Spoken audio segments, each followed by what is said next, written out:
It's just John? No, I'm the presenter. Okay. So I just made John a co-host because he's gonna record for their purpose as well, Remy. Okay. I'm nervous about that because I don't want to lose. Hold on, let me see. So, John, are you recording on your own computer? Yes. So he's not recording on the cloud, Remy. Okay, so let me see. If I say record to cloud, did you start recording, John? I did. You did. Okay, good. So I'm going to record and then I can post it for you to view. It's not going. I'll record it. That's fine. Oh, Andrea's recording it too. Well, yeah. We'll have many copies. Right now, now the only one I see recording is John. Yeah. I stopped the cloud recording, so. So John, you will have to share with us when you're done, okay? I'll record it when we start, Andre. Okay, okay. Yeah. Oh, fine. I screwed enough with it. So okay, guys, we have 8 people in the waiting room. I'll admit everybody, and then we might get it started. Okay. Sounds good.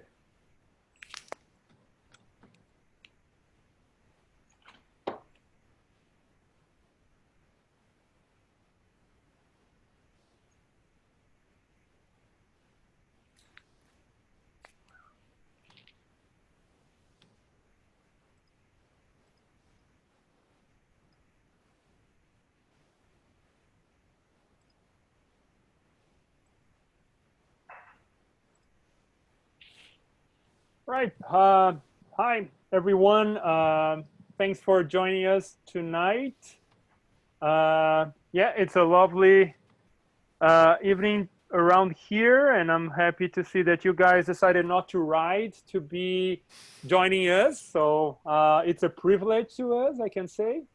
So tonight's presentation is going to be all about riding safely, which I think is a subject that all of us have a lot of interest in.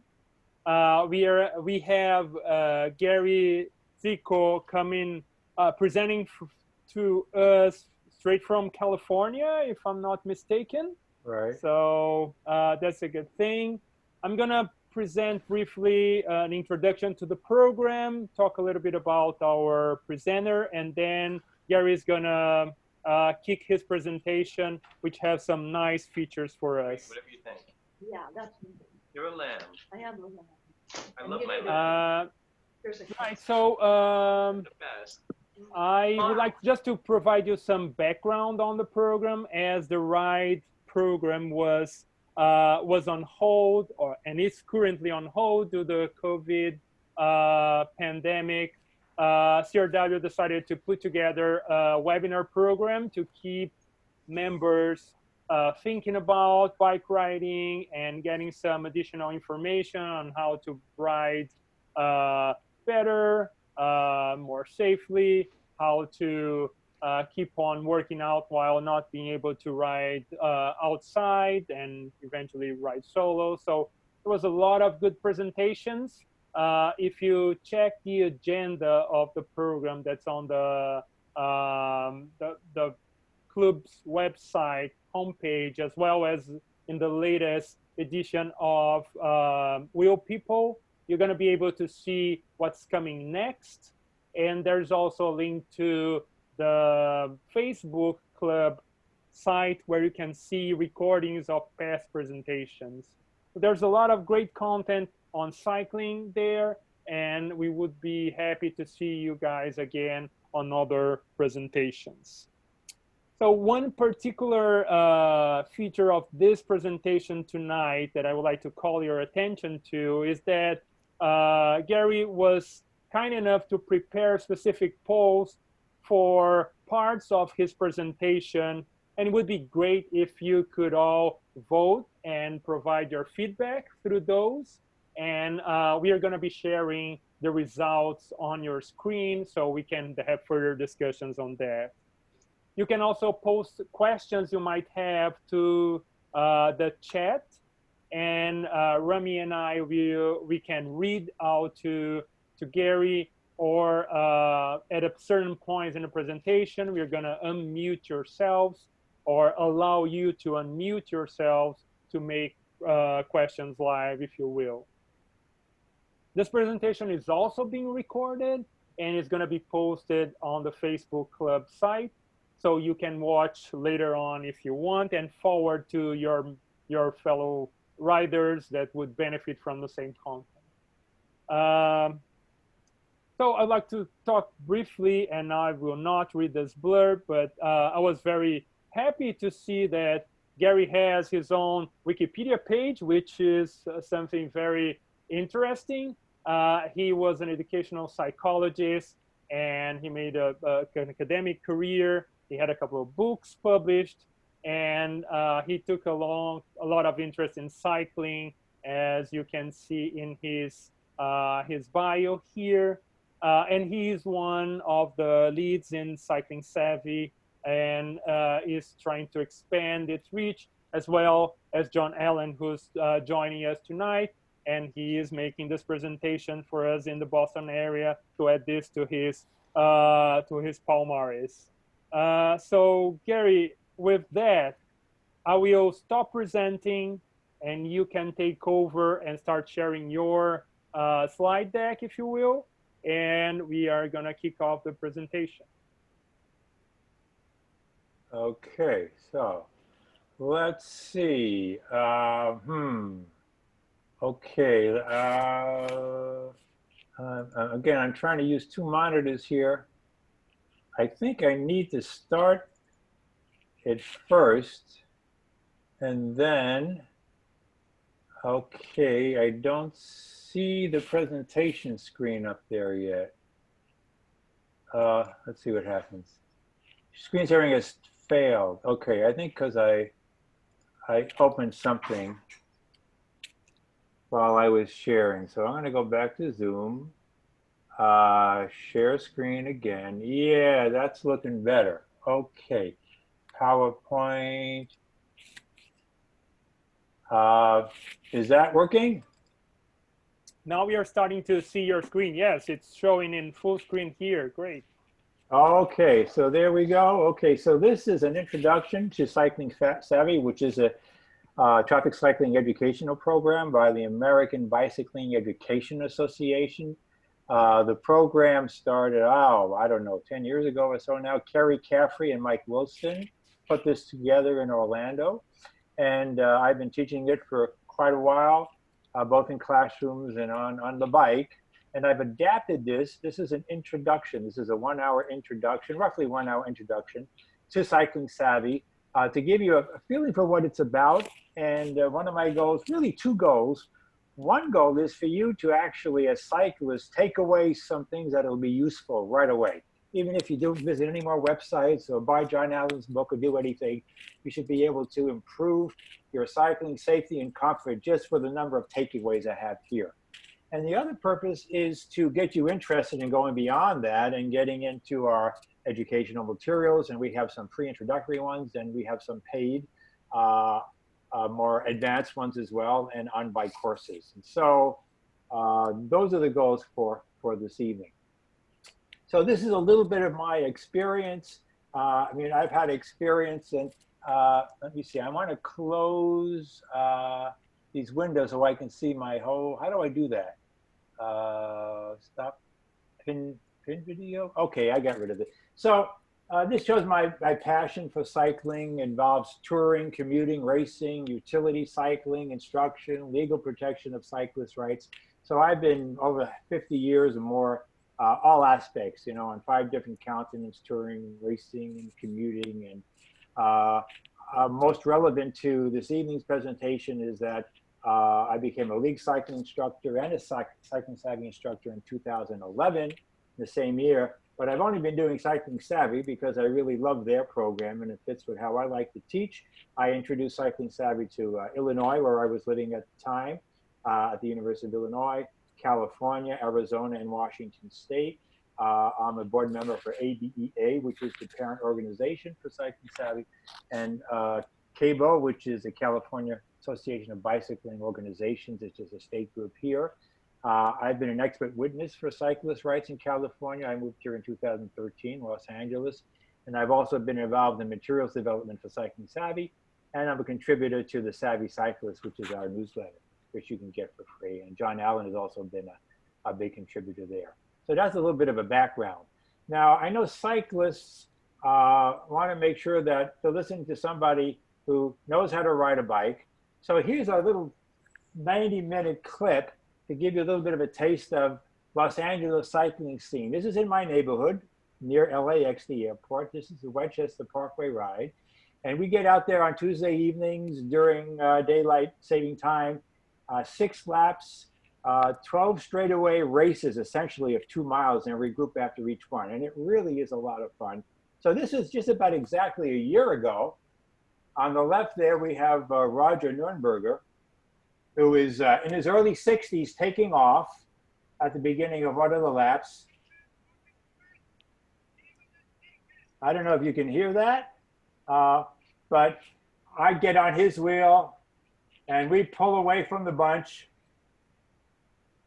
And then eventually, of course, 2 miles is a long way. You look around and the young guys come past us. So we didn't make it on that one.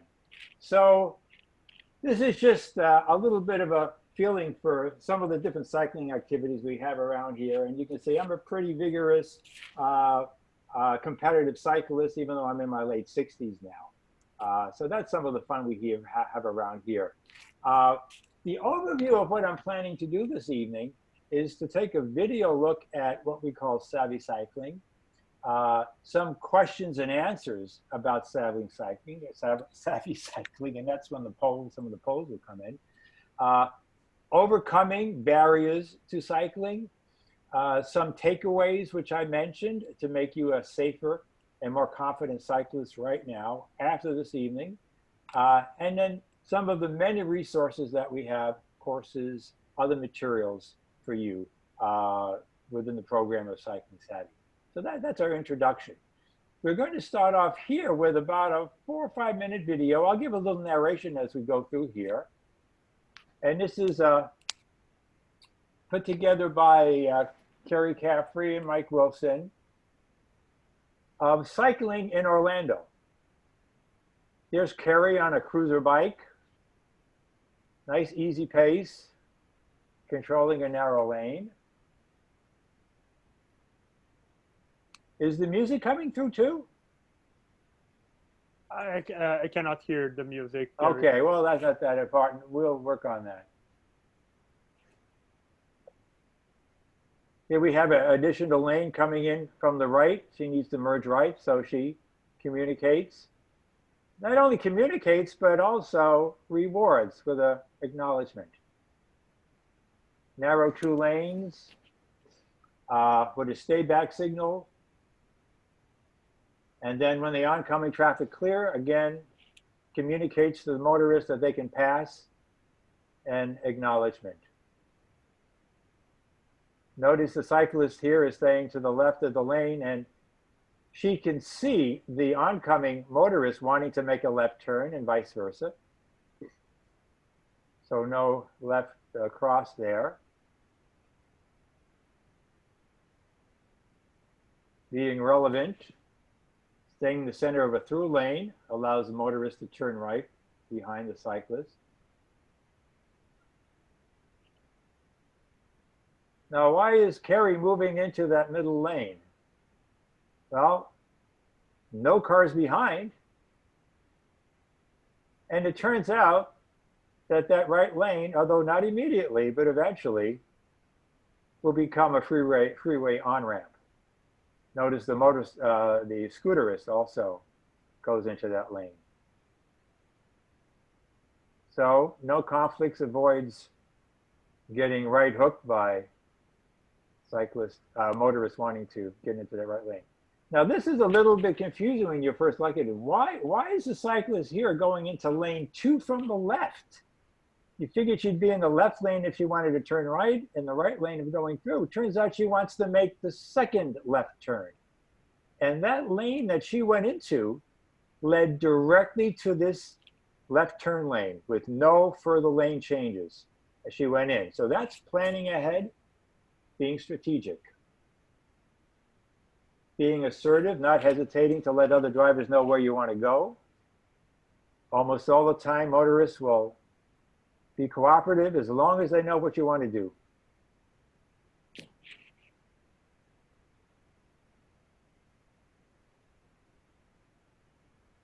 And this is in sort of rainy weather. Here's a cyclist using a gear that's a bit too low. She wants to eventually make a left turn.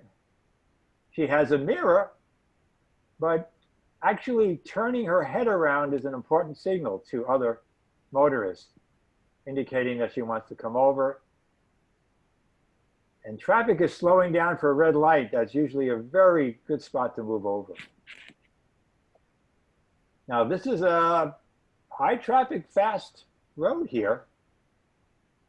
Carrie is riding left of center, makes it clear, far behind, that motorists have to change lanes to pass, and makes it easy for motorists who are turning right. And of course, at night, you want a bright headlight. Actually makes her look like a motorcyclist from the front, which is good. But blinking or pulsing red rear lights, in addition to perhaps retroreflective and steady red lights, indicates that she's a cyclist. So that's a little bit of a sampling of what we would call savvy cycling. And what I'd like us to do now is to think about what's a word that comes to mind to describe the cycling that you saw in that video. So this will be the first poll, if we can pull that up. Can you do that, Andre? Or do I have to give you back the screen? Oh, that's great. Yeah, so guys and lads, if you see the poll on your screen, please provide your feedback. You can scroll further down to see all the possible responses here. So please go ahead and start clicking. Thanks. So which one word below describes your impression of the behavior of the cyclists? And the first term is assertive. And we're just looking for one. I know there are many, but what do you think is best? And the last word is driving. So do scroll down if you make sure that you see them all. So we'll wait as long as Andre thinks it makes sense to wait. We already have 45% of the participants voting. So if the remaining 55 would vote, that would be great. Or if you just could, a couple more to vote, we have another 30 seconds. So no real right answer, but some are better than others, I think. And Andre, I can't see where to click in this form. Because you're a co-host. Sorry about that. Okay, I can't. Very good. You cannot. Oh well. Your vote doesn't count, Joe. Sorry. Doesn't count.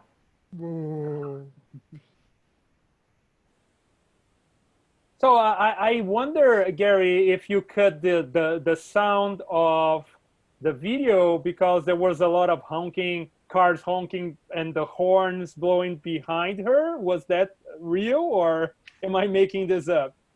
There was only music. There was only a music soundtrack behind.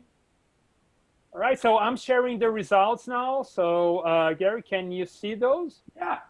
Okay, so we get two people. We have 33% assertive, and that's definitely, I think that's good. Communicative, certainly. Cooperative, I guess not enough people to get some of the other ones. The answer that I was sort of looking for was the one right at the very bottom, driving. And the reason is that encompasses many of the things that we see there. To drive a vehicle, you're assertive, you're communicative, you control the lane, you cooperate, you drive legally, you're not timid or illegal, not dangerous or rude. It's all the good things are actually in driving. So the idea here is that we, can I go back into the next slide now? Sure, go ahead. How do okay, I close that? Okay. So what we like to say is that they're driving their bikes. Okay, I still get it showing up here. Lane control as a default lane position. using lane choice to minimize conflicts and facilitate traffic flow. And yes, it does include those other more positive things of being assertive and legal and cooperative, communicative. So it includes that, but there's a specific behavior that we use for driving using what are called the rules of the road. So that is what we are doing in Savvy Cycling. Now, what you saw there may be similar to what you see other cyclists do or to what you do yourself, or maybe not. So the next poll asks, what percentage of cyclists you see in traffic behave like those in the video? So I'd be curious what it is. So here's the numbers like from 0 to 100% broken down into categories. All right, so we are seeing the first votes coming in. So please, folks, if you can, please fill in the polls and provide us your answers. Nice. We have almost 50% of the participants voting. Oh, that's already interesting. Yeah. And again, I'm not asking what you do because I don't, I mean, that's of interest, but I want to know what the world of cycling is like in the Boston area. So it looks like clearly less than half. So let me stop the poll and share the results so everybody can see the responses. If people, they can't respond once you share, right? Is that how that works? No, yeah, I had to close, and okay. What we had left, 80% of people responded. Okay, so I see the results coming in, but other people don't. Okay, so we get it. So what we have here is we had, 38, so more like about 70% say that less than half of the cyclists that they see operate like that. And then one said more than 50% to 75, and one 76 to 100%, which is interesting because if I were to answer this here and my window looks out on a busy street here, Pershing Drive in Los Angeles, I would say maybe 5% and maybe even less than that. So not many cyclists, at least apparently not the majority, operate like that. So then the question, the third poll is, why do cyclists behave as they do? Why are they not communicating? Why are they not acting like drivers? Why are they not using the lane that would be, say, too narrow to safely share? Why would they not be making left turns from left turn lanes? Why would they even do things? I must see, 100 or so cyclists a week on the street going down the wrong side of the street, going down to the beach so they don't have to make a left turn. They make a left turn without having to cross traffic at the end. So the questions here, why do you think most cyclists don't drive their bicycles like the cyclists? It's not legal, it's not safe, it's rude, it's stressful, or some other reason.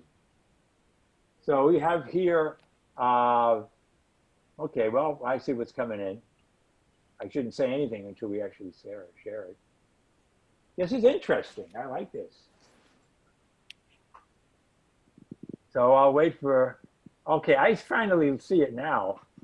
It tells you how long the poll has been up. We have 7 of 11 with 63% voted. And you can, again, this is a multiple choice. You can click on as many as you think. So I'll keep it for another 20 seconds and then I'll share the results. Yeah, okay.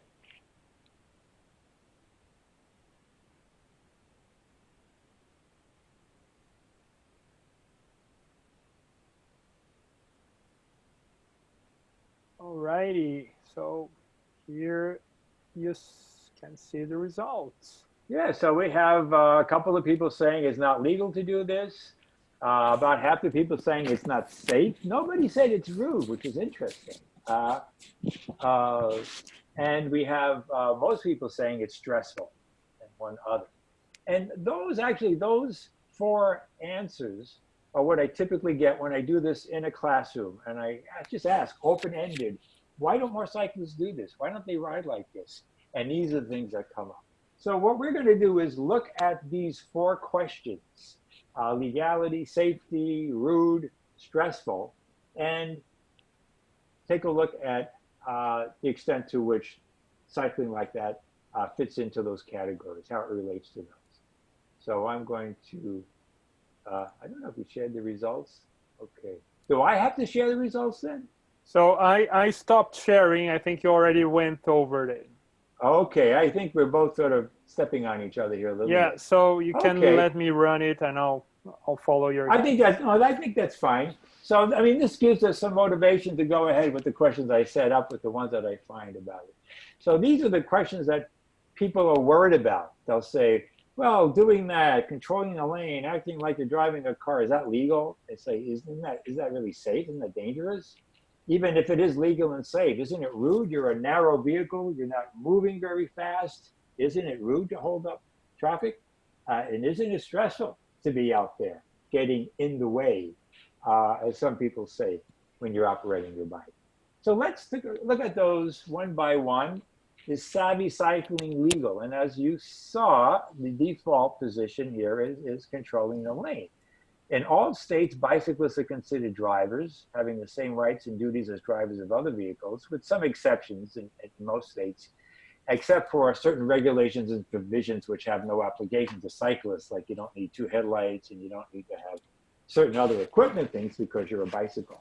But basically, states consider cyclists as drivers with the same rights and duties, with some exceptions.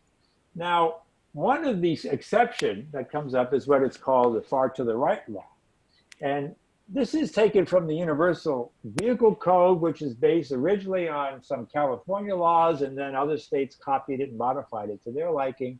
But originally, this far to the right law for cyclists said any person operating a bicycle or moped on a roadway at less than the normal speed of traffic shall ride as close as practicable to the right-hand curb or edge of the roadway. So that's a law in many states. We'll actually see how many, except under the following conditions. And the conditions are interesting to look at. So this is something that I put together, which I think is pretty useful. These are the exceptions to the far to the right law in the United States. I should note that no exceptions are needed for far to the right because there are no far to the right laws in several states.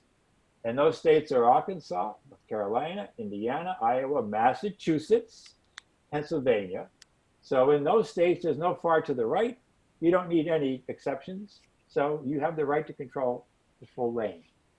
Except that in Indiana, Iowa, Massachusetts, and Pennsylvania, local municipalities have the right to create their own cycling laws. Whereas in Arkansas and North Carolina, they do not. You have uniformity. So in Massachusetts, it may be that some states, some counties or some cities and towns actually will have a law which say cyclists must cycle far to the right. But it's my understanding, which I'm not going to get into too much now, but John Allen was telling me that may be the case, but you actually have to have some special approval by the state legislature to be able to do that in Massachusetts. So in any way, you can look into that. But for the other states, they do have these exceptions. There are a total of actually 5 possible exceptions. One is riding the same speed or faster than other traffic. Now, it's kind of interesting to look how this applies to, what's your closest state to Massachusetts? Andre? Yeah, which is the closest state Yeah. to Massachusetts? Well, depends on where you Well, live, from but Boston, I say from Boston. I think Boston is right in the middle, but I'm not very good at U.S. geography. You're asking the wrong guy. Remy, I don't know. Perhaps you can provide some further insights here. Who said what? Let's say Rhode Island. Rhode Island. Sure. So take a look at all these exceptions of far to the right. The first is the cyclist riding at the same speed or faster than traffic? In most states, if the answer is yes, you can use a full lane. See how that works? Except in Rhode Island. They don't have that as an exception. Are you passing a slow or stop vehicle? In almost every state, if you can answer yes, I'm passing a slow or stop vehicle, I can use the full lane. Except Rhode Island. Interesting. Are you in a lane that is too narrow to share, which we'll look at more carefully in a little bit. If you can say yes, that's a 10-foot or a 12-foot lane, too narrow to share. Yes, I can use the full lane on a bicycle, except Rhode Island and some other states. Are you encountering unsafe conditions on the edge? If you can say yes, there's glass, people put out their recycling containers, whatever you have. If that's the case, you have right to use the full lane, except in this handful of states, including Rhode Island. So I'm curious, approaching a driveway or intersection, in only 4 states is that an exception. And that is California, Illinois, Kentucky, and Louisiana. Right. And if you can say yes to that, then you can be on the controlling the full lane. So if the answer to all the questions is no, then you have to ride as far right as practical. In almost every state, lanes are too narrow to share, and most states will have that as an exception, and you can use the full lane. So this is something that you might want to print out and look at. I think it's a nice way of looking at where cyclists are allowed to be on the road. And all of the FDR exceptions apply in. These are the best states with far to the right laws because they have all the exceptions: California, Illinois, and Kentucky. So the bottom line to that, and this is California, you can make one of these for your own state or for other states you visit and check off which exceptions apply in your case. And this is usually the most important in a lane that is too narrow to share. And this is how California looks. Basically, the bottom line is, yes, you can control the lane in almost every situation. So this is, continuing on that theme, this is from the free Cycling Savvy Essentials course. There's some animations. Now, there's a narration here. And Andre, when we first tested this out, the sound was coming through. So if it's not coming through, I'm going to have to sort of dub the narration. You let me know. Go ahead. Is there sound? Nope. There's no sound. Interesting.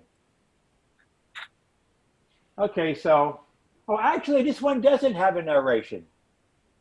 So everything is there. Bicyclists are about 2.5 feet wide. They need 4 feet operating space, 3 feet minimum passing clearance. So when you do the math,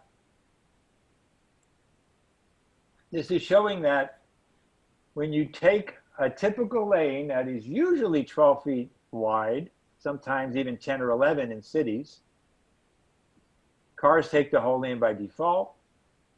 Most car drivers sit on the left side. I'm not quite sure what's on the right. And I'm sure this has happened to many of the people here where you sort of get crowded if you are over on the right side of a lane. So that's sort of a very short animation of the type we have in our lessons. And that's from the Free Essential course. So this is another graphic there, sort of some guidelines. 12 feet normal width is not shareable. You're not going to get your 4 feet operating space and your 3 feet of passing distance in a 12-foot lane. 14 feet sometimes is shareable, 16 feet usually. But it's unusual to get lanes that wide. So that's lanes. So the bottom line here is bicyclist use of the full lane is almost always legal because most traffic lanes are usually 10 to 12 feet wide and too narrow to share safely with a motor vehicle. So this all has to do with the legal question. Is it legal to be controlling the lane? Do you have any of these in Boston? They use full lane or Massachusetts? Yeah, we see that in the western burbs, and I don't know in the town, in the city itself, but I cross some of them, and I have to admit that when I see one of those, I kind of feel a relief. Yeah, all right. So this side actually acknowledges that. And these are often put up in places where there might have been a bike lane which disappeared or a usable shoulder which disappears or some reason where you would or a lane was wide and gets narrow. So that is just one example of some of the legal topics we have in CyclingSavvy. We have a lot of other topics, the history of traffic and bicycle laws, rules for pedestrians, which are also usually applicable to cyclists if you're going to be operating on the sidewalk. There are mandatory bike lane use laws, side path use laws in some places, and equipment requirements. And so we have information about those topics under legal. And Yeah, I put together— Gary, just a moment, please. I think Remy had a question there. Remy, do you want to go over your question? Yeah, I had a question, Gary. When you talk about the measurements of the road, is there a good rule of thumb when you're looking at the road, short of getting a measuring tape? Like, is it what? Oh, yeah. Yeah, we're going to How be do you looking know at that. it's really 12 versus 14? Well, a quick answer to that is that if you can see room in that lane for 2 cars side by side, that would be wide enough to share. Okay. That's one way of doing it. And we'll look at another way by looking at tire marks in a slide be coming up soon. But it's pretty unusual. I mean, another way is to try to share it and see how close the vehicles get to you. And if they're getting closer than 3 feet, you don't want to be sharing that lane. But typically, you want to see room for 2 cars side by side and some space between them. If you can envision that, that would be wide enough. But it's unusual. It is not the usual case. I can look at a lane now and say it's 9.5 feet, it's 10 feet, it's 11 feet. I'm pretty good at it. But most lanes are not wide enough to share. They are an exception. Thank you. Okay, so this is what I wanted to show a little bit of. These are from the online lessons on the topic of legal, and you get to see some of the animated diagrams that we have, the videos, the information here, different rules of priority, and how your safety comes first. So this gives you a little bit of an idea of more topics related to safety. So, sorry, legality. That was legality, not safety. That was legality. So any other questions or comments about legal aspects of bicycle driving, as we call it, which uses lane control as the default mode? So just reminding folks, if you want to put your questions on the chat, please feel free to do that. And Remy and I will read to Gary. And we're going to have some time also afterwards where we can unmute everyone and let you speak. So Gary, no questions yet. Okay, so there'll be time at the end. So now we have another thing to consider, safety. Is it really safe to be out there getting in the way of these 2-ton vehicles that are going much faster? Common sense would say, no, you got to get out of the way, right? Sometimes common sense works, sometimes it doesn't. So let's take a look at this by first considering some common crash types. So we have poll number 4 here, and this is now asking your own experience of what types of bicycle crashes have you experienced personally? So here goes another poll, folks. Let me just get it online for you. Please provide your feedback if you can. So there's only 3 choices here, and you can choose how many you want. How many of you have had a bicycle crash solo, which means nobody else was involved? You do it all by yourself, colliding with another cyclist, or actually having a collision with a motor vehicle? This should be easy to answer because you probably remember these. I know where I would answer, but I can't. Well, nobody has crashed into another cyclist. Now, this is before COVID, right? Not just since COVID, because of course we're staying away from everybody, right? So when you were in these big group rides, nobody had a 5. Interesting. Well, out of those that responded.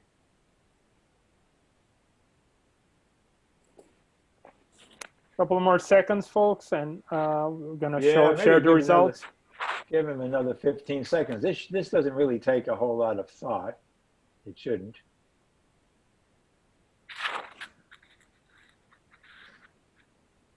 All righty. So Gary, I'm gonna share the results.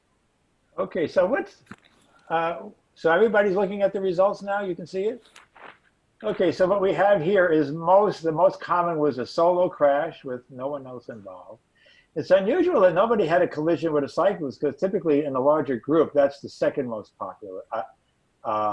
And then the least is a collision with moving motor vehicle. And that's sort of further down on the list. So let's actually look at some real data here. This is taken from Florida a while ago, but it's pretty reflective of current data that we have even on the national scene of common crash types. Almost half are solo falls. And I'm sure everybody remembers the first time they tried clipping pedals, right? And you try to get your foot out and pow, you fall right over.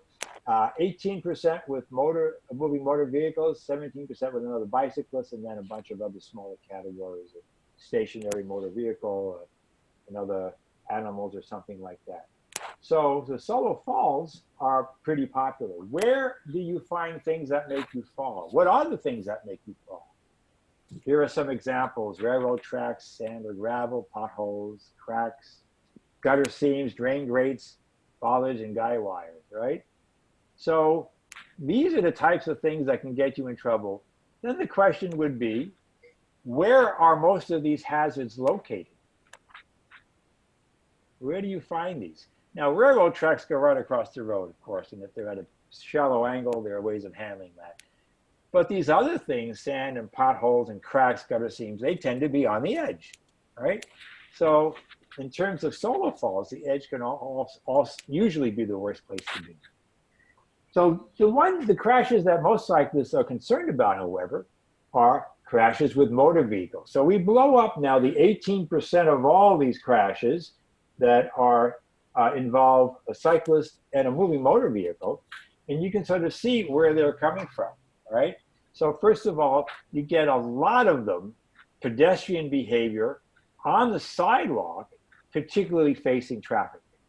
And if you think about it, that may not be a surprise, because when you're facing traffic on a sidewalk, people pulling out of intersection and driveways are not looking for you. They are looking for pedestrians and mostly looking for traffic to the left, not to the right. So we have those types of crashes. We also have about 33% are law violations, right? And some of those are, in terms of the cyclists, are things like going through stop signs and red lights and coming from driveways without yielding. And then we have a small amount that's also due to edge behavior. So it turns out that if you look at most of these here, by avoiding sidewalks and avoiding illegal behavior, you can avoid the great part of collisions with motor vehicles. And if you want another extra buffer, a significant amount, by getting away from the edge, you can also reduce other collisions with motor vehicles. So we're going to take a look at that a bit more detail. What are these common car-bike crashes? Well, one common one is we call the drive out, okay? You're riding along and a motorist coming out of a side street doesn't see you, pulls in front, pow. Okay, so that's one. Another one is called the left cross, where you have an oncoming vehicle wanting to make a left turn, doesn't see you for some reason, and we'll see why, and makes that turn in front of you. I call that getting nailed at second base, but you can look at that. This is the right hook, when you have a same direction motorist coming by and then making a right turn in front of you. And we also have a side swipe, where a motorist underestimates the space needed to pass safely, squeezes by in the lane, and strikes you. Those are the common ones. Now, if you think about how can you avoid these, well, we have the fact that all of these crashes are the motorist's fault, but a bicyclist with the freedom to drive defensively can avoid them. So by staying out of the edge, where you have better sight lines, where you can see motorists pulling into the roadway and they can see you, you can see them, you can reduce or eliminate the drive outs. Same thing with the left cross. By staying to the left side, you're not in the shadow of passing motor vehicles, and you're more visible. You have the sight lines that you need, the motorist needs and you need, moving out. Same thing with the right hook. If you are controlling the lane, you will discourage the motorist from coming around and turning right on top of you. And if you're going to be controlling the lane, it's less likely that the motorist is going to try to squeeze by because they can see that they have to change lanes to pass. You're not encouraging them to swipe you and come by too closely. So those are the basic solutions to that. This is another little animation from the free course. And just to show how these work out in terms of animations that get you familiar with our educational materials. So you remember all these guys that are turning and crossing in front of you? These are the 3 intersection types: right hook, left cross, the drive out. Here's your right hook. Why does this happen? Often happens on downhills, particularly when you're going pretty fast and motorists underestimate your speed. Make yourself relevant. This is the left cross. Again, why? Misjudging speed. Bicyclist isn't relevant or just can't be seen because they're in the shadow of another vehicle. By controlling the lane and being relevant and visible, here's your drive out. Same reasons for why this happens. Prevention. I think the prevention is getting boring here, right? It's always the same thing. So you notice the theme? So this, I think you can see, is pretty relevant to the notion is it safe to be a savvy cyclist and be controlling the lane by default? And certainly is. And so that's one of the essentials course. Right. So Gary, I can launch the poll, but there are some questions also in the chat. You want me to launch the poll while we go over the questions? Yeah, you can launch. You can do that. That's fine. Yeah. All right, so, yep.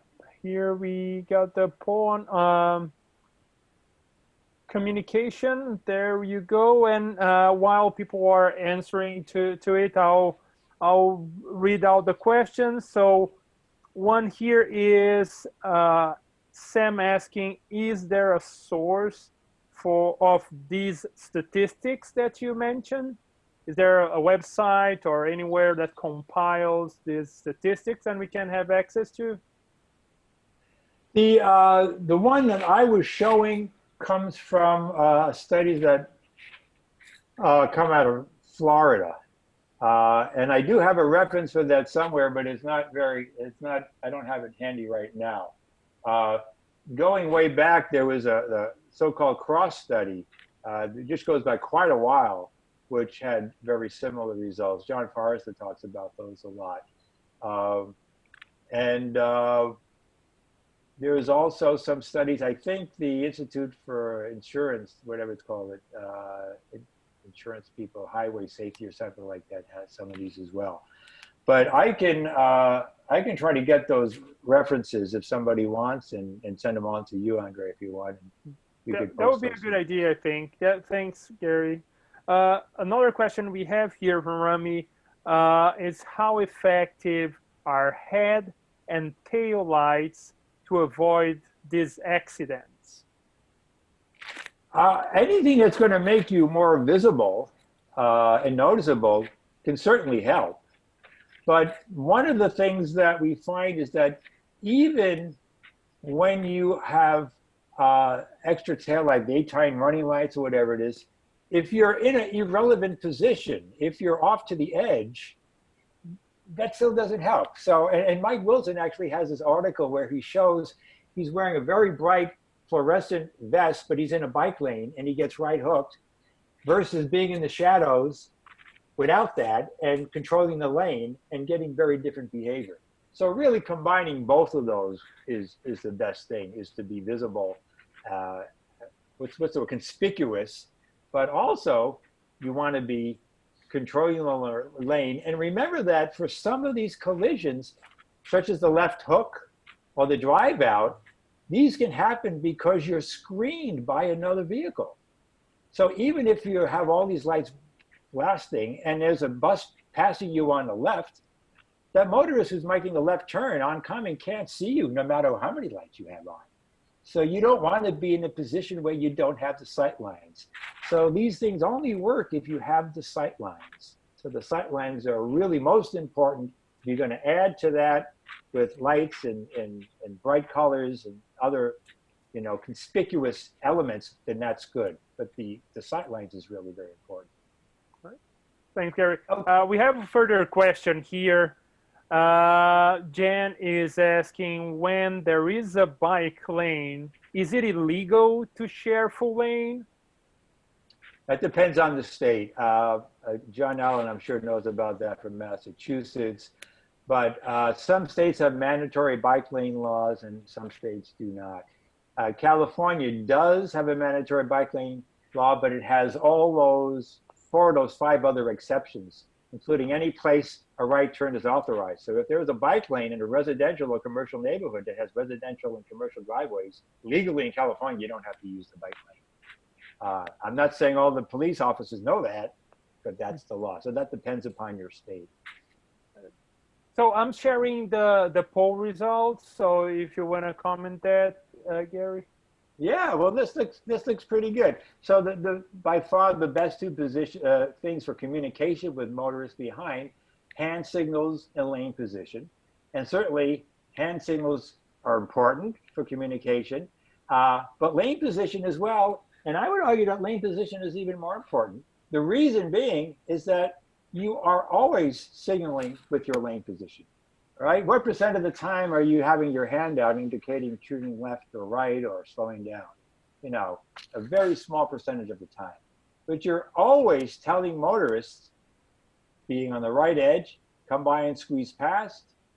If you're toward the center of the lane, you're telling motorists behind, wait until the oncoming lane is clear and move over to pass me. Or if it's a multi-lane road, change lanes into the next left lane when it's clear.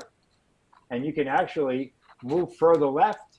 You're going to be making a left turn on your bike, or you see oncoming traffic coming around the turn and you do not want that motorist to pass. You move over, put your hand out in your lane position, augmented with the hand signal, can be very good. So this is an important lesson, is that lane position is communication. You're always telling traffic behind what you want them to do by where you are on the road. And if you're riding on the edge and you're complaining about motorists squeezing by all the time, well, they still have a legal right to come by you safely. I'm not saying what you're doing is illegal and that the motorists are excused, but you're opening the door for them to come through. So this is how we, you know, control the lane. What's important is the distance between you and the left lane line, all right? So that should be less than a car width, clearly less than the car width. If it's less than the car width, you're going to have motorists waiting, and they know they have to change lanes to pass, and they will almost always wait to do that, okay? Actually, that's not the right graphic. This should actually be too much room, first one, and the second one be a contrast to that. No, that's right. That's right. It's motorists coming around. So that's doing the right thing twice. So that's right. So you should always be aware of that. Don't worry so much of the distance between the right and curb and you. It's the left lane. Okay. So that's how you do that. Gary, just a quick note here. We have around 10 minutes, right, to the hour. Yeah. So you scheduled this until 5:30. We can extend it. I certainly have the time. It's not a problem for me, but it might be for some participants. Okay, so I can. So you want me to sort of try to wrap this up in the next 5-10 minutes? So we could perhaps open for some more questions and then roll with the remaining of the content. I think it's good for the recording as well. So if people have to leave, they will have access to the full session if they want later on. So it's not a problem. But perhaps it's a good time to open up for questions, and then we can move on. That's fine. Are there questions that people have submitted? So I can go ahead and unmute everybody. So if they want to ask any questions, can allow them to unmute themselves, Andre, rather than automatically unmute. Okay, so if somebody wants to speak out, just unmute themselves. So just to clarify for everybody, we may run over past 8. We'll leave this now to ask questions that you want and then continue on. Definitely great for everybody to stay on as much as possible. So, Gary, in the absence of questions from the audience, I really like the concept here of controlling the lane. And although I have not had any practical training on this, I think instinctively I always felt like, hey, I'm the most fragile part in this game, and I better take good care of myself and not really put myself in danger in first place, and then for sure making clear that people driving their cars, they can just pedal down and put the pedal to the metal there and just pass me on when it's safe for them. While for me on a bike is really hard to simply speed up at any point. So I think I really like the concept here. Whether that's legal or not was never a concern to me, but I know I could have gotten into trouble because of that, but I would rather have to pay a fine than to be run over. But that's my experience. I know, Remy, you do much longer miles than I do, but I think this is a good lesson here. Definitely. Just to be conscious of it. I guess one of the things, I agree with what you said, Andre, about being fragile. What do you do, Gary? So I guess on my side, sure, I could take the lane and hopefully that, okay, but that seems to upset some drivers. I don't know that they would intentionally try to do something, but how do you react to that? Well, that gets into the next question that I had prepared to talk about. Right? Okay. That's great. So Jen has another comment here. What is the best way to get this information out to the public? In Boston, people are distracted while driving bikes and cars. I'd say cars. I mean, there's this device called cell phone that people can take their eyes from, and they keep on driving while they are texting and other stuff. Not fully paying attention when they are on the road. So there's a lot of this distracted driving on both bikes and cars. So I think this is one of the actions to get the word out. But what others? And John might also chime in with his experience as a safety advocate. Well, if I may, a couple of things. I have, well, first of all, that the assertive lane position is actually a defense against distracted drivers, because particularly because I use a rear view mirror, I can see what the driver behind me is doing. Now, if I'm riding over at the edge, the driver just rides by, or driver goes by me and doesn't take any action in particular and may come too close to me or not. If I'm riding assertively, the driver has to do something to pass me, and I can see whether the driver is doing that or not. In the very rare case where a driver is not paying attention to me, I can see that and get out of there. I can recall 2 instances in my entire bicycling career where I have done that. I don't know what would have happened otherwise. I had one incident where I was sideswiped riding on the edge before I learned all this stuff that we're talking about. Thanks, John. Right. So, right, we can move forward, Gary, if you'd like. Yeah, or if okay. you want to add some comments, sure. Well, well, let's move into what Rami was referring to about the sort of reactions of motorists to this. Isn't this rude? I think I'm in a pretty good position to address that because I ride all over Los Angeles. And when I first came here, our real estate agent is a cyclist, and I let him know about what I do and what I instruct, and showed him some of the diagrams, what you've been looking at, what I've been showing this evening. And he said, hey, that may work in Illinois or Montreal, but if you do that, if you're out in the middle of the lane here in Los Angeles, you're gonna die. He actually took me away from my wife and to warn me about that. And I've been here for 7 years. If you go to CyclingSavvy LA on YouTube, you will see 360 video of my riding a cargo bike, no faster than usually 15 miles an hour, on the worst streets in Los Angeles, which is called the High Injury Network. And motorists are going around me with absolutely no problem whatsoever, usually not a single honk. If somebody is delayed a little bit behind me, I appreciate that. I give them a wave as they go by. Good reactions usually always. So that's sort of just a little bit of my personal experience.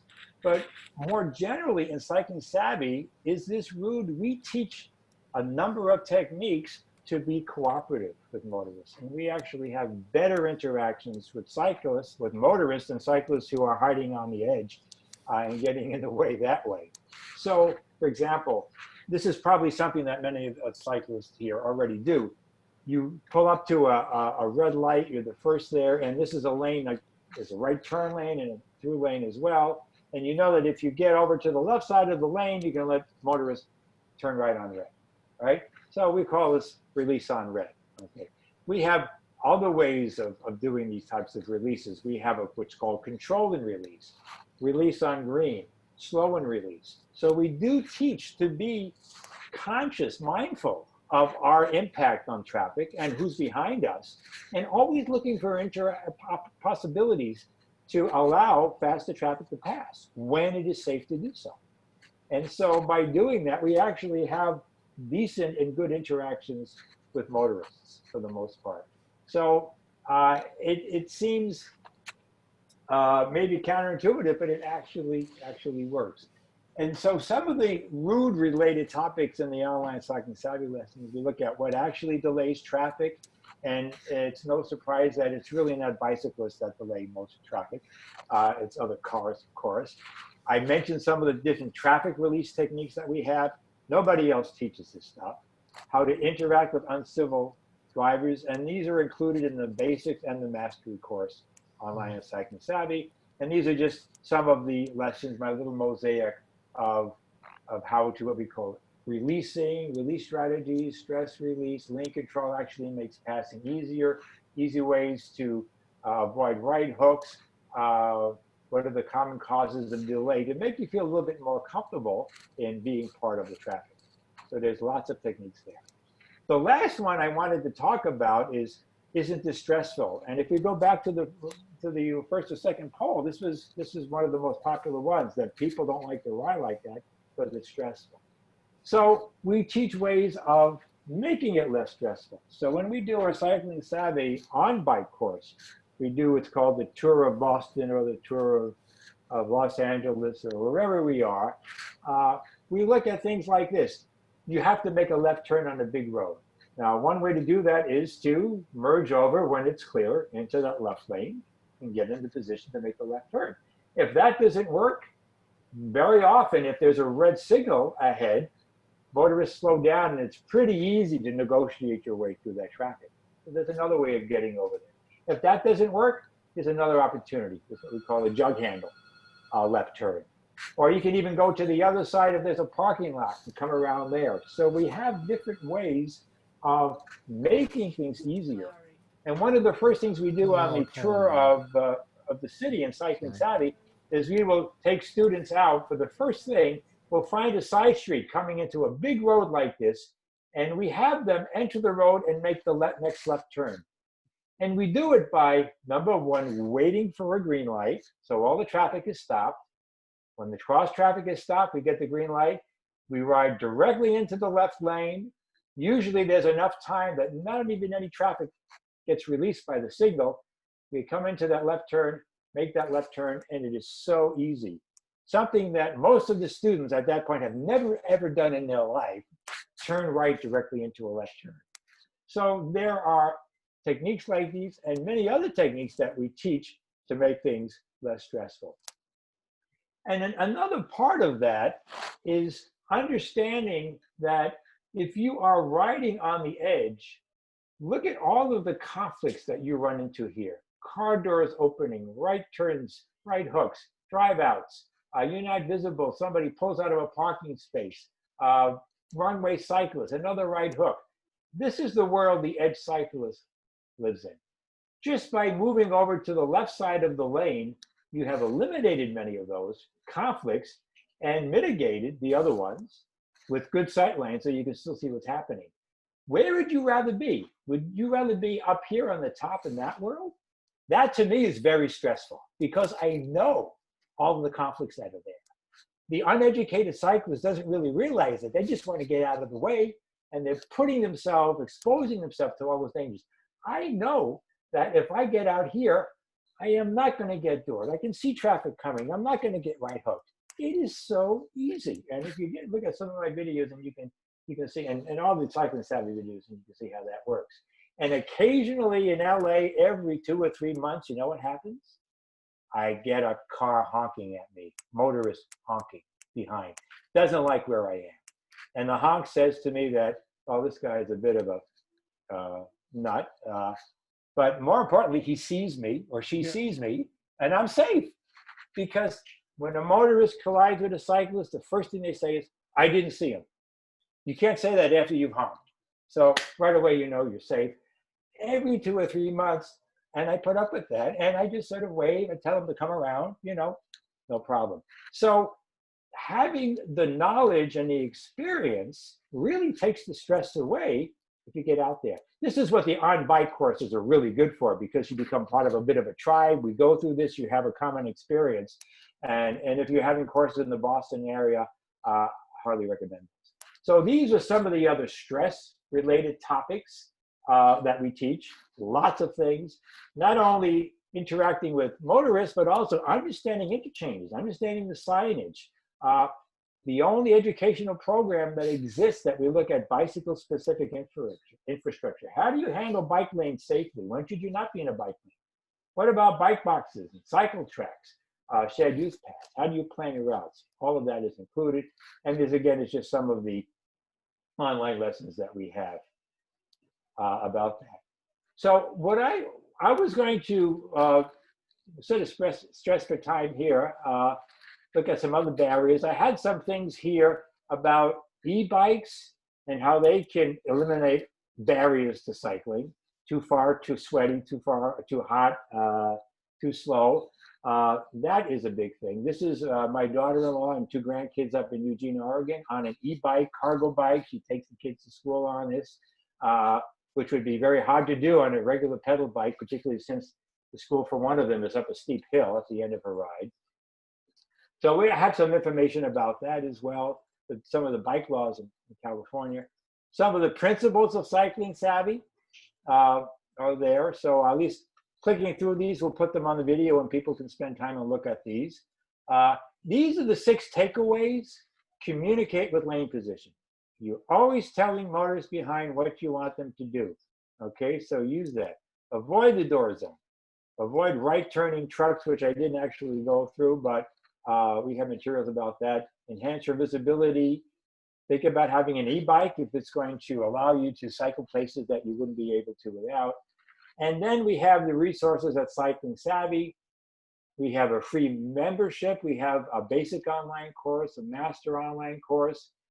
Free membership gives you access to the short course. I played some of those animations for you. Smart Moves Constant, the Savvy Cyclist, our newsletter. This is from the basic course, which is $35. The Basic and Mastery Together used to be $100, $50 now during COVID because we know a lot of people are riding. And this gives you instant access to about 3.5 hours of some of the stuff I just skimmed the surface on today. Lifetime access to all online content that we have now or will ever have. The short courses, newsletter, I mentioned that. And that's just a super mosaic of all the things that we have as well on there. We have our in-person courses, which have a classroom component, a bike skills component, traffic cycling component, and you can get some discounts on that as well if you purchase the online. And we also have scholarships available for people who can't pay the full price on that. John Allen's Street Smarts has come out within the last year or so, Cycling Savvy edition. John is with us today, the bike expert, and this is available for $5 at the Cycling Savvy store, $5 on Amazon for the Kindle edition, which is in full color, and it's free if you have Amazon Unlimited. So check that out. It is a great resource.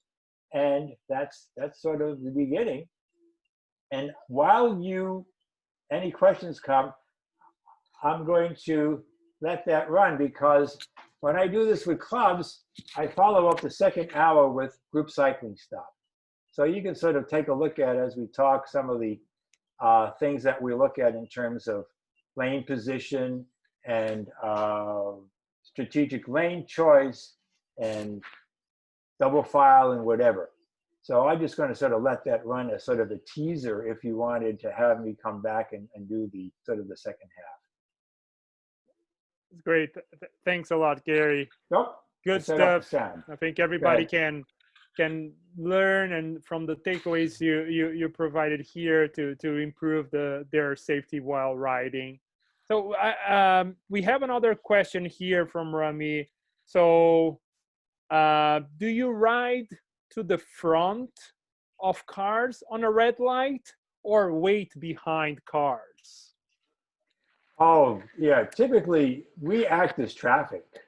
So we will be behind cars for the most part. If I can easily, safely get to the front because the right bunch is making right turn, and they're not going to have to pass me again, I may do that. In LA, when it used to get completely congested certain places, it's legal, at least accepted in Los Angeles and California, to lane split. So I will ride cautiously between two lanes at sort of a pedestrian speed, but only if the congestion continues past the next intersection, because I don't want to have to pass somebody and make them pass me again. But in some cases, it's either sitting 2 hours in fumes or getting through it in 30 minutes. I'm not going to sit there. If I may say what my rule is for filtering forward, and I have a video about this too, it's that in these congested situations where there's a row of cars and it's just really taking a long time and not going, you get near the front of the line, I always stop behind the first car. Because if you pass that car just when the light turns green, you don't know necessarily which way it's going to turn. The driver may not use the turn signal and might turn across your path. But that car is going to start moving as soon as the light changes, and I'll move right behind it. Good. Yep. Good point there, John. Thanks. So Jen has a good note here on the chat. So thanks, Jen. Yeah, it also helped me out. So Jen said, this was great information. You've changed my way of thinking. We have always heard on group rides to ride single file and stay to the right. But you can see where riding towards the left line is more safe. So I think it gets to another point here. So a lot of what you told us here is about riding by yourself and being visible by yourself. If you're on a bunch, like this, or perhaps we have a smaller group, the visibility enhances a lot, right? So you're more visible. So should you still follow the same principles? Yeah. I mean, as you can see, I wanted to stop that where it was, but our default riding position is double file in a group because the net lanes are too narrow to share anyway. So having two cyclists there is fine. And the group is twice as short. I mean, it makes it easier for motorists to come around and to get by us by riding double file. So we actually, when I came here 7 years ago, this is the Pacific Coast Highway that's up there now. And we got in trouble with the LA County Sheriff. They said we had to be riding single file along the edge. So I've been to court 5 times as an expert witness. And in addition to that, we actually sat down with the sheriff station and explained this. And then we did a ride, single file along the shoulder versus double file, controlling the lane, with them following behind and coming around. And they agreed that this was better. And we haven't had any problems since then. So it takes education, and we've gotten there. And this is now, when I came here 7 years ago, it was unusual you would see cyclists on the Pacific Coast Highway through Malibu riding like this. Now, almost all of the larger groups do it. So we are changing the culture. Gary, while you're talking about riding in groups, could you talk about merging from the rear? That was just a real revelation to me. Oh, yeah. Well, you can see that right here. So here we're coming down, we're heading out to Malibu. And you see we have 3 lanes here going, and it's going to be reduced to 2. Where do you see me? This is not a particularly super savvy group. This is not my club. There's a lot of other people. I come out there right away and I control that, and I say, move left, clear back. And so when they see that, I've protected the whole group already from any motorists who'd be coming up on that lane because I moved out. When it is done more intelligently, it sort of looks like, I don't know if I have that clip here. Yes, it looks like this. These are junior racers in Redlands. I'm at the front of the group, and the front signals we want to change a lane because we're going to make a left turn, and they move over from the behind. This is with my 360 camera, by the way, and you can see how that's done. And that's the PCH. Yeah, Gary, I have done this with an intro CRW ride with a bunch of newbies, and it works great. I sweep at the back of the group, I move out, and make it so a car isn't going to break into the middle of the group when we're changing lanes, right, or passing a parked car or whatever. Mm-hmm.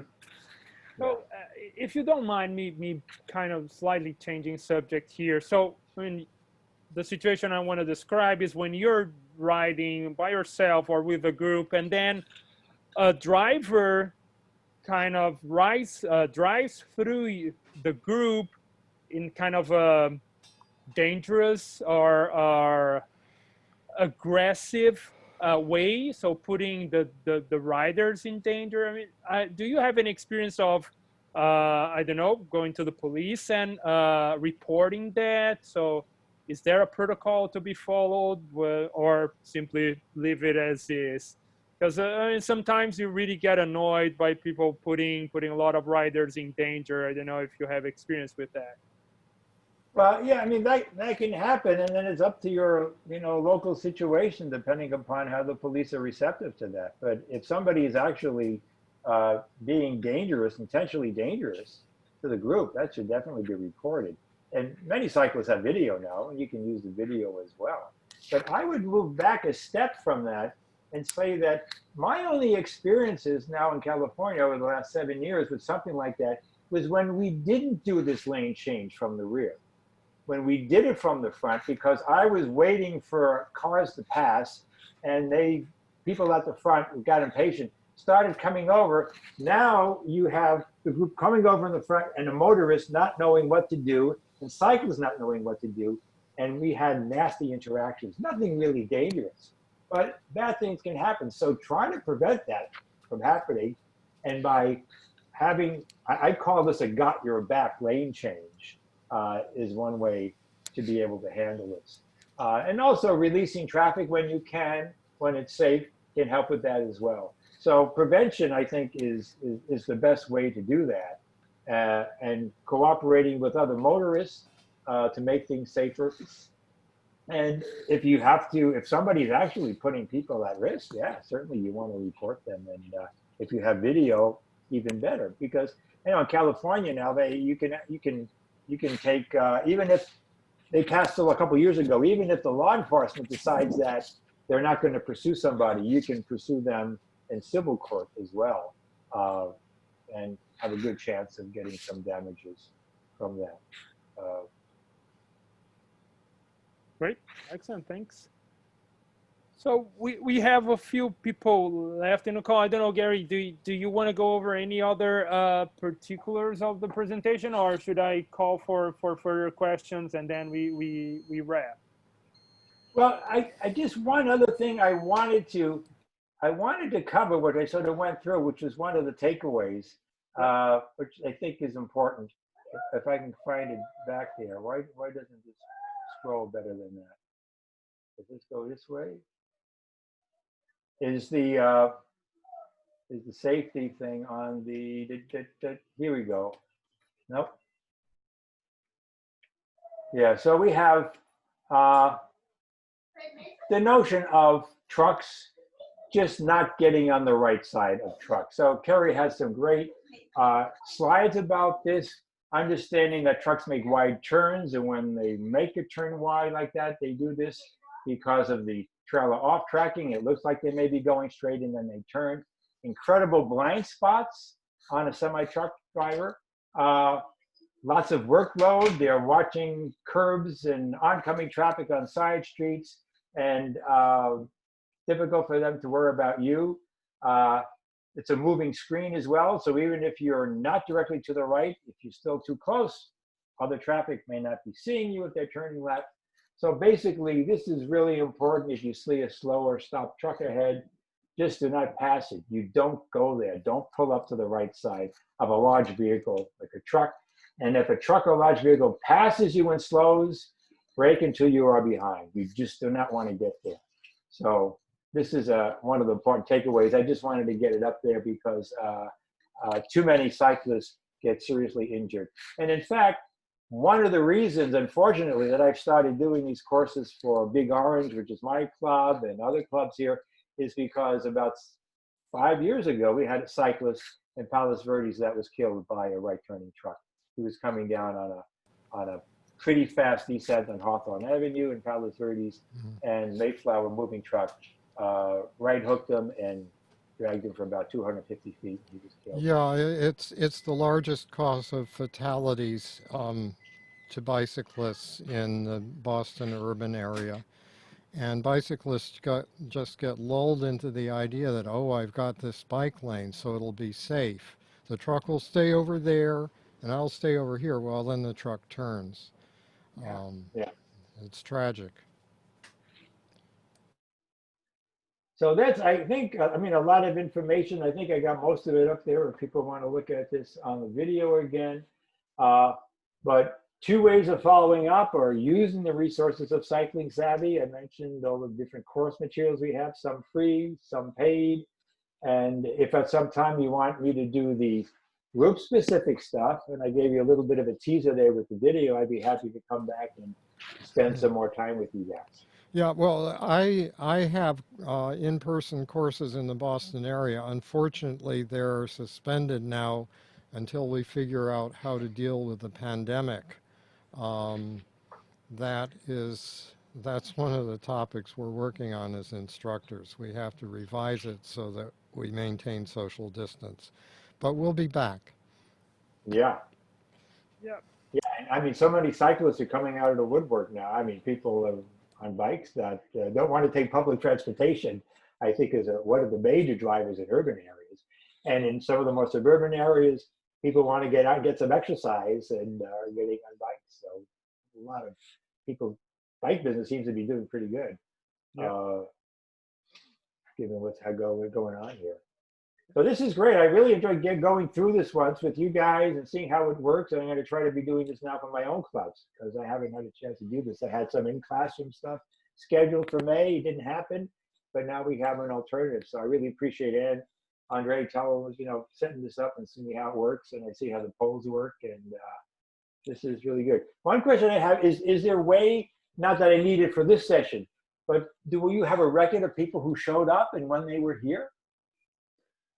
think we have, although we didn't request or require people to register. So all we are gonna have is names, and we don't have emails, and we would not be able to share that. But I think if you have a slide with your email address and you can leave it on, then people can try to follow that.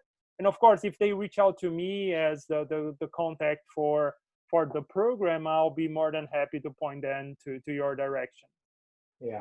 Yeah, I was for future use, Gary, exactly. You can request people to register if you have another event. And then you find out if they actually came and were there, I hope. Yep. Yes. Okay. Because we actually offer discounts to our members who go through my 2-hour course on 2 of the clubs I belong to. So we need to know who was there. So this will be good. This is great. I really applaud you guys on the series you put together. I mean, it's a lot of work and getting speakers, and you got a really full schedule there. So I think you guys are taking the bull by the horn and turning out to be national leaders here for this type of thing. So I'm pleased to be part of that. Nice. Thanks, Gary. That's on Rami. Eli, that's not taking part, but he's doing a good job and communicating the sessions, and of course for CRW for supporting all that. So I'd like to thank again everybody that took part in tonight's presentation. Thanks, Gary, John as a local contact, and hope to see you next time. The recording is going to go to the Facebook club, and all can see again. So thanks again. Have a good night, everyone. Okay. Thank you. Great Great. talk.